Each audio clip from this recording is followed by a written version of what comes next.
लाल बाबा rice studio से आप देख रहे हैं न्यूज 18 बिहार झारखंड। जोहार झारखंड, मैं हूं संतोष गंगवार। जोहार झारखंड की शुरुआत करेंगे एक महत्वपूर्ण खबर के साथ। जेपीएससी भर्ती घोटाले में बड़ा खुलासा हुआ है। गिरफ्तार अभय तिवारी ने सीआईडी को दिए बयान में बड़ी जानकारी दी है। अभय तिवारी ने बताया कि 11वीं से 13वीं जेपीएससी परीक्षाओं में इंटरव्यू के नंबर पैसे लेकर बढ़ाने का खेल चलता रहा। एफआरओ और एसीएफ पदों के लिए करीब 20 अभ्यर्थियों से 5 करोड़ 80 लाख रुपए वसूले गए। इनमें से 19 अभ्यर्थी पास हुए जबकि एक अभ्यर्थी फेल हो गया। इसके साथ ही सीडीपीओ परीक्षा में भी 10 लाख लेने की बात सामने आई है। आपको बता दें कि अभय तिवारी ने 13 साल में 12 से अधिक परीक्षा पास की और वो परीक्षा लेने वाली एजेंसी टीडीपीएल का मैनेजर था। अभय तिवारी ने बताया कि जेपीएससी में चेयरमैन और सदस्यों की मदद से खेल चालू था। अभय तिवारी ने कबूल किया है कि 11वीं से 13वीं जेपीएससी सिविल सेवा परीक्षा में जेपीएससी के तीनों पूर्व सदस्य जमाल अहमद, अजीता भट्टाचार्य और अनीमा हांसदा के साथ साथ जेपीएससी चेयरमैन से संपर्क कर इंटरव्यू में सेटिंग कराई गई थी। और ओम प्रकाश मेरे सहयोगी ज्यादा जानकारी के साथ फोन लाइन पर जुड़ रहे हैं। ओम प्रकाश, 11वीं से 13वीं जेपीएससी में इंटरव्यू में सेटिंग की बात कही है, पैसे लेने की बात कही है और ये खुलासे अपने आप में चौंकाने वाले हैं। जी बिल्कुल, बात करें तो अभय तिवारी जब गिरफ्तार हुआ तो उसे सीआईडी ने जब रिमांड पर लिया तो उससे पूछताछ की गई और इस पूछताछ में अभय तिवारी के द्वारा कई अहम खुलासे किए गए, जिसमें यह भी बताया गया न सिर्फ 14वीं जेपीएससी बल्कि इससे पहले भी 11वीं और 13वीं जेपीएससी में भी अभय तिवारी के द्वारा सेटिंग गेटिंग की गई थी और 19 अभ्यर्थियों को पास कराया गया। 20 अभ्यर्थियों से पैसे वसूले गए थे करीब 5 करोड़ 80 लाख, यानी कि कहा जाए तो 6 करोड़ के आसपास जो रकम है उसकी वसूली जो है वो की गई थी। और इस पूरी उगाही में अगर कहा जाए तो आदित्य पांडे को भी जो साथ में लिया गया था। आदित्य पांडे वो शख्स है जो कि अभय तिवारी का पड़ोसी भी है और साथ में उसका काफी करीबी दोस्त भी है। और इन पैसों के अनबन को लेकर दोनों के बीच एक बार विवाद भी हुआ था, जिस मामले को लेकर दोनों जो है वो जेल भी जा चुके हैं। तो वहीं दूसरी तरफ अगर बात की जाए तो इस पूरे मामले में जो खुलासे हुए हैं उसके बाद अभय तिवारी के द्वारा ये बताया गया था कि जो पूर्व चेयरमैन एल ख्यांगते हैं उनसे और साथ में जो जेपीएससी के तीनों सदस्य हैं उनके साथ और टीडीपीएल के निदेशक, इन तमाम लोगों का गठजोड़ था और इसके द्वारा ही छात्रों को पास कराया जाता था। इंटरव्यू में उनके नंबरों में भी छेड़छाड़ की जाती थी। तो साथ ही 14वीं जेपीएससी में जिस तरह के मामले आए हैं तो उससे ये इनकार नहीं किया जा सकता कि पीटी जैसे एग्जाम्स में भी इन लोगों की धांधली चल रही थी। और कहीं ना कहीं कहा जाए तो इस पूरे नेक्सस को डिकोड जरूर किया गया है, लेकिन इसके पीछे और भी लोग शामिल हैं, जैसे कि टीडीपीएल के निदेशक, उनसे पूछताछ भले हुई हो लेकिन अब तक गिरफ्तारी नहीं हुई। दूसरी तरफ अगर बात की जाए तो कई कोचिंग संस्थाएं हैं जहां पर सीआईडी के द्वारा दबिश भी दी गई थी, वहां से कई अहम चीजें भी बरामद की गई थी, पूछताछ भी की जा रही है लेकिन गिरफ्तारियां नहीं हुई हैं। तो आने वाले दिनों में ऐसे लोगों के खिलाफ जो जानकारी है उसके अनुसार उन पर उनकी मुसीबतें बढ़ सकती है, उन पर सीआईडी की दबिश देखने को मिल सकती है। दूसरी तरफ और ये भी देखना होगा कि ओम प्रकाश आने वाले दिनों में और कितने बड़े खुलासे होते हैं, वो कितने ही सनसनी पैदा करते हैं। आप मेरे साथ जुड़े, आपका बहुत बहुत शुक्रिया। और रांची से बड़ी खबर मिल रही है। 14वीं जेपीएससी परीक्षा में गड़बड़ी मामले से जुड़ी बड़ी खबर। जेपीएससी के पूर्व सदस्य से पूछताछ जारी है। जमाल अहमद से सीआईडी की पूछताछ जारी है। पूर्व सदस्य डॉक्टर अनीमा से भी पूछताछ की जा रही है। दोनों को सीआईडी ने समन भेजा था। अब तक 20 लोगों की गिरफ्तारी हो चुकी है। कई लोगों से पूछताछ का सिलसिला फिलहाल चल रहा है। रांची से बड़ी खबर, जहां 14वीं जेपीएससी परीक्षा में गड़बड़ी मामले से जुड़ी ये बड़ी खबर है। जेपीएससी के पूर्व सदस्य से पूछताछ की जा रही है। जमाल अहमद से पूछताछ की गई। सीआईडी ने पूछताछ फिलहाल जारी रखी है। पूर्व सदस्य डॉक्टर अनीमा से भी पूछताछ आज है। दोनों को सीआईडी ने समन भेजा। अब तक 20 लोगों को गिरफ्तार किया जा चुका है। कई लोगों से पूछताछ का सिलसिला फिलहाल जारी है।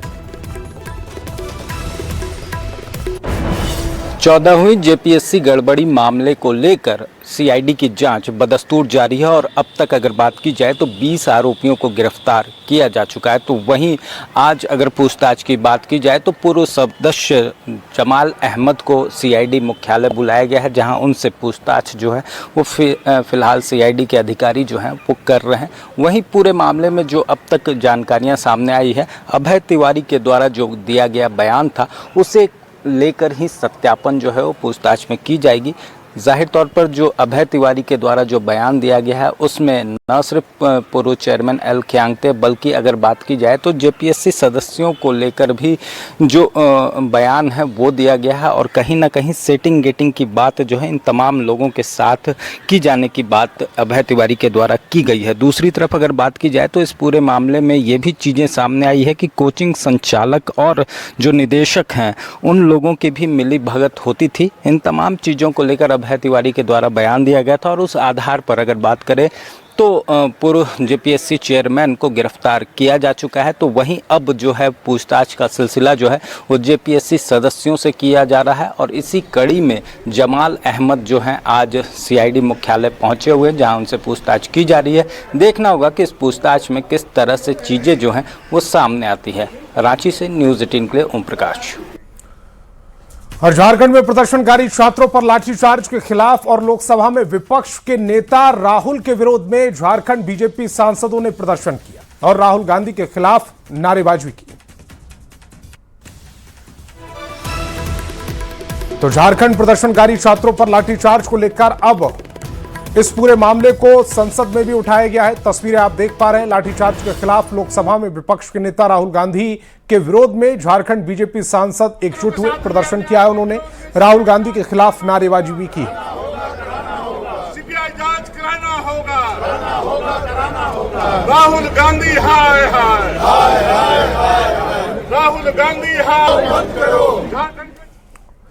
आदित्य साहू ने झारखंड में छात्रों के मुद्दे को लेकर कांग्रेस और राज्य सरकार पर निशाना साधा। उन्होंने आरोप लगाया कि जेपीएससी, सीजीएल, जेएसएससी और उत्पाद सिपाही भर्ती परीक्षा में अनियमितताओं की सीबीआई जांच की मांग कर रहे छात्रों की आवाज दबाई जा रही है। साथ ही उन्होंने कहा कि अगर जरूरत पड़ी तो अनिश्चितकालीन बंद किया जाएगा।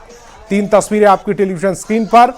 एक तरफ छात्रों पर लाठीचार्ज, ये 10 तारीख की तस्वीरें हैं जब लाठीचार्ज किया गया था, छात्रों में भगदड़ मची। दूसरी तस्वीर में देख रहे हैं और तीसरी तस्वीर अब छात्र शांतिपूर्ण आंदोलन कर रहे हैं।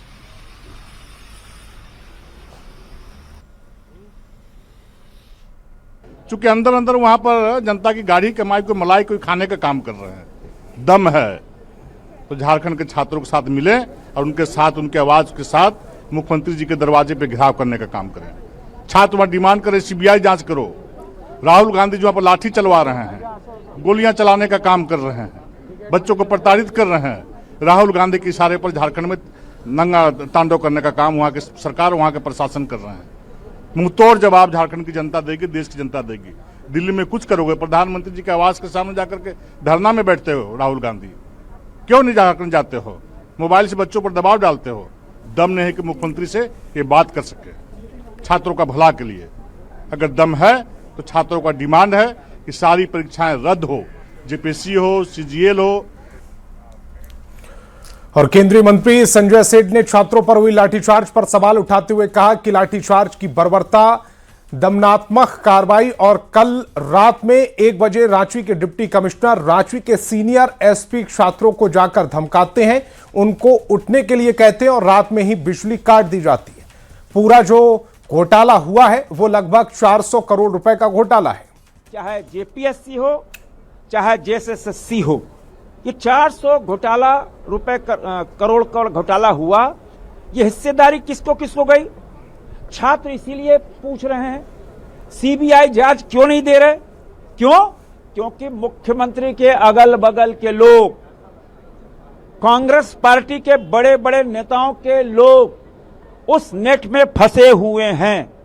इसी कारण हठ धर्मिता कि नहीं, हम सीबीआई जांच नहीं देंगे। उनको पता है कि जेएमएन कांग्रेस के बड़े बड़े नेता इस प्रकरण में जेल चले जाएंगे, सरकार खतरे में पड़ जाएगी। और बीजेपी सांसद निशिकांत दुबे ने कहा, अगर वो अमीर पार्टी के नेता हैं और मल्लिकार्जुन खड़गे तो उनको झारखंड का पिछड़ापन, गरीबी और भ्रष्टाचार नहीं दिखाई देता है, उनको तो डूब मरना चाहिए।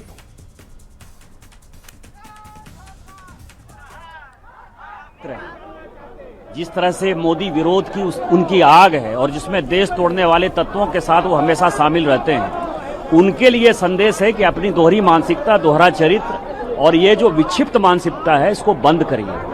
आप छात्रों के साथ आइए, उनको न्याय दिलाइए। आपकी सरकार है, आप केवल प्रेस कॉन्फ्रेंस है और ट्विटर मत खेलिए। आप में यदि हिम्मत है, हैसियत है और सचमुच आप छात्रों के प्रति हितैषी हैं तो देवेंद्र नाथ महतो जो कि अनशन कर रहे थे उनके ऊपर लाठीचार्ज हुआ, इसके आधार पर सरकार से समर्थन वापस लीजिए। आप आइए, जवाब दीजिए और नहीं जवाब देते हैं तो जनता इसका जवाब देगी। और लोकसभा में विपक्ष के नेता राहुल गांधी ने झारखंड के मुद्दे पर कहा कि मैं झारखंड के मुद्दे पर चुप नहीं हूं और प्रेस कॉन्फ्रेंस में स्पष्ट कर दिया कि हम छात्रों के खिलाफ कोई भी हुई हिंसा की सराहना नहीं करते हैं। मैं चुप नहीं हूं, खुलकर बोल रहा हूं। चुप क्यों है? झारखंड पे मैं चुप नहीं हूँ, झारखंड पे मैं चुप नहीं हूँ। प्रेस कॉन्फ्रेंस में मैंने सीधा क्लियरली बोला है, we do not appreciate any violence against our students. मैं चुप नहीं हूँ, खुल के बोल रहा हूँ, ठीक है।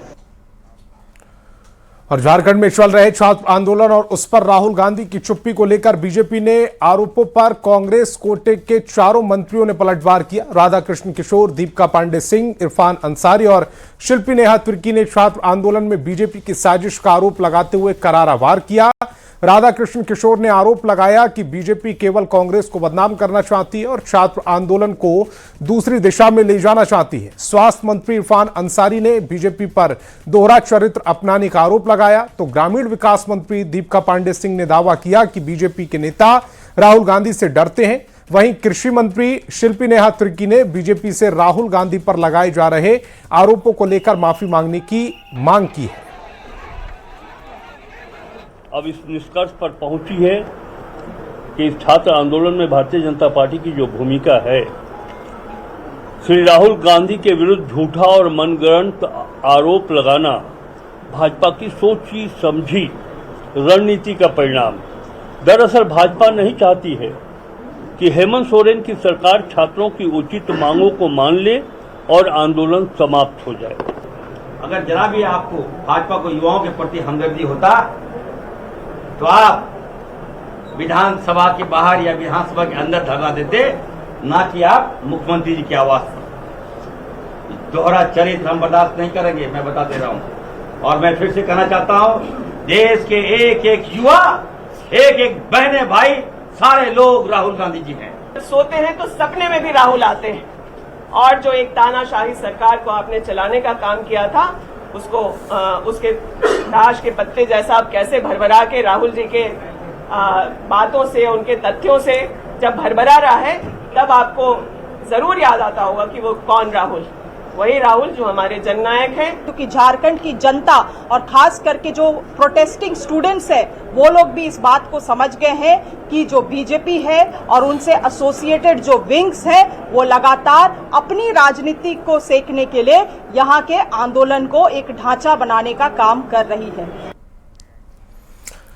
और प्रशासन ने छात्र नेताओं के आरोप खारिज किए। डीसी मंजुनाथ भजंत्री ने कहा है कि हमने भूख हड़ताल पर बैठे लोगों को कुछ खाने के लिए मनाने की कोशिश की ताकि उनकी सेहत पर बुरा असर न पड़े। हम आगे भी कोशिश करते रहेंगे। सिटी एसपी पारस राणा ने कहा है कि किसी को हिरासत में लेने के लिए कोई नहीं गया था। असल बात यह है कि इंस्टाग्राम इन्फ्लुएंसर वीडियो वायरल करने के लिए वहां पहुंच गए थे। जब प्रशासन वहां पहुंचा तो उन्होंने इसका फायदा उठाया। ऐसी अफवाह फैलाई जा रही है कि हम लोगों को हिरासत में लेने के लिए आए, लेकिन ऐसा नहीं है। आज आने का एक मुख्य उद्देश्य वो भी था, हम लोगों ने काफ़ी अनुरोध किया है और उनके मन में किसी तरह का कोई संशय है, उसको भी हम लोगों ने प्रयास किया है और हम फिर से अनुरोध कर रहे हैं कि वो लोग अनशन छोड़ दें ताकि उनके स्वास्थ्य में कोई प्रभाव न पड़े। रद्द होती है तो सरकार की क्या टेक्निकलीज है, जहाँ सरकार फंसती है, क्या क्या लीगल एक्सपर्टीज की जरूरत है जानने के लिए, तो उन्होंने सीजीएल के बच्चों को ऑफर दिया है कि आप अपने लीगल एक्सपर्ट के साथ हमें भी थोड़ा समझाने का प्रयास करें कि सीजीएल किस प्रकार से दूसरी भर्ती प्रक्रिया हुई थी उससे। उठाने के लिए किसी को नहीं आए हैं। हम लोग इधर सिक्योरिटी की जो तैयारी है या फिर जो कुछ जैसे कि वहाँ जो पत्थरबाजी हुई थी उसमें जो कोर कमेटी उनके द्वारा भी बताया गया है कि जो कोर कमेटी के जो मेंबर्स है वो बोल रहे हैं कुछ असामाजिक तत्वों ने हमारे प्रोटेस्ट को खराब करने की कोशिश करी। अभी भी हम लोग कुछ लोगों को वेरीफाई करने के लिए आए थे कि कौन है कौन नहीं है।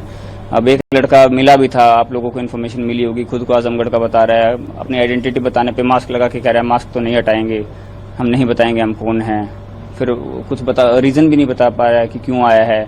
हो सकता है कोई क्राइम करके आए हो किसी और स्टेट से, कैसे आए हो, उसका वेरिफिकेशन करना तो हमारे लिए जरूरी है। इसलिए हमारी टीम आई थी और छात्रों से जो है प्रशासन की टीम बातचीत करने के लिए आई। और देर रात प्रशासन के धरना स्थल पहुंचने की खबर मिलने पर बाबूलाल मरांडी सुबह सुबह धरना स्थल पहुंचे और छात्रों से सारी जानकारी ली। इस दौरान उन्होंने सरकार पर निशाना साधा। पहुंचे हैं और डीसी भी पहुंचे और बच्चों को हटाने के लिए, आंदोलन को समाप्त करने के लिए हो सके वो बल भी शायद प्रयोग करते हैं, पता नहीं क्या करते हैं, और आंदोलन को कमजोर करने की ये कोशिश कर रहे हैं, लड़कों को भी बांटने की कोशिश कर रहे हैं, जिस प्रकार से भी यहाँ हमें लोग बताया गया कि वो लोग यही कह रहे थे कि भाई आप जेपीएससी का तो काम हो गया, आप सब लोगों को जरूरत क्या है, लेकिन वास्तव में जेपीएससी का कोई काम हुआ ही नहीं है। हुआ क्या काम है? वो कह रहे कि हमने एग्जाम रद्द कर दिया। तो एग्जाम रद्द करना कोई सोल्यूशन नहीं है। सोल्यूशन तो है एग्जाम क्यों रद्द हुआ, क्यों किस प्रकार से लोग कर रहे हैं कि उस पर तो जांच होनी जैसे भी है कि बच्चों की तो इतना ही मांग है। और जेपीएससी समेत कई प्रतियोगी परीक्षाओं में हुई गड़बड़ी को लेकर छात्रों का आंदोलन जारी है। छात्र जहां आंदोलन कर रहे हैं तो वहीं छात्रों के भोजन पानी का ध्यान सामाजिक कार्यकर्ताओं के द्वारा रखा जा रहा है। इसी कड़ी में सामाजिक हिंदूवादी नेता भैरव सिंह और उनकी टीम भी छात्रों के भोजन पानी की व्यवस्था करने में जुटी है। राजधानी रांची में आज भी स्टूडेंट्स का प्रदर्शन जो है वो जारी है। वहीं छात्रों को खाने पीने में किसी तरह की परेशानी ना हो, इसे लेकर जो सामाजिक कार्यकर्ता हैं वो पूरी तरह से इसमें जुटे हुए हैं। इस वक्त हम आपको जयपाल सिंह स्टेडियम का नज़ारा दिखाने की कोशिश कर रहे हैं, जहां एक तरफ छात्र जो है वो आंदोलन में है, तो वहीं कई ऐसे संगठन हैं जो छात्रों की सेवा में लगे हुए हैं। उन्हें खाना पानी और तमाम चीज़ें जो हैं वो दी जा रही हैं। भैरव सिंह जो कि एक कहा जाए तो रांची में अपने आप में एक बड़े सामाजिक कार्यकर्ता के रूप में जाने जाते हैं, उनसे हम जानते हैं कि आप लोग यहाँ पर छात्रों के लिए फर्स्ट डे से व्यवस्था कर रहे हैं, किस तरह से ये तमाम व्यवस्थाएं की जा रही है और किस तरह से आप लोग कर रहे हैं? लगातार डे फर्स्ट से हम लोग 2 टाइम का व्यवस्था कर रहे हैं। दोपहर को लगभग 2 से 3 हज़ार विद्यार्थियों को हम लोग इंटरेक्ट करते हैं। रात को भी 3 से 4 हज़ार विद्यार्थियों तक भोजन पहुंचाने का काम हम लोग कर रहे हैं। फ्रॉम डे फर्स्ट सेवा की भावना से कर रहे हैं, केवल और केवल सेवा। ये क्रांतिकारी हैं, देश के भविष्य हैं। ये काम अगर बात की जाए तो सरकार भी कर सकती थी, क्या लगता है सरकार को करना चाहिए था? सरकार कैसे करेगी? कर सकती है सरकार, लेकिन सरकार कैसे करेगी? सरकार इन्हीं बच्चों के भविष्य को बेच करके करोड़ों रुपया अपने अकाउंट में डाल चुकी है। अब वो करोड़ों रुपया वो अपने स्वार्थ के लिए खर्च ना करेंगे, विद्यार्थियों को भोजन कराने के लिए थोड़ी करेंगे। तो छात्र भी इसी सेवा भाव के कारण जो है इस आंदोलन में टिके हुए हैं और लगातार अपनी मांगों को उठाने का काम कर रहे हैं। देखना होगा कि सरकार कब तक इस पूरे मामले में अपना निर्णय सुनाती है और किस तरह से छात्रों को जो है इंसाफ वो मिल पाता है। रांची से न्यूज़ 18 के लिए ओम प्रकाश।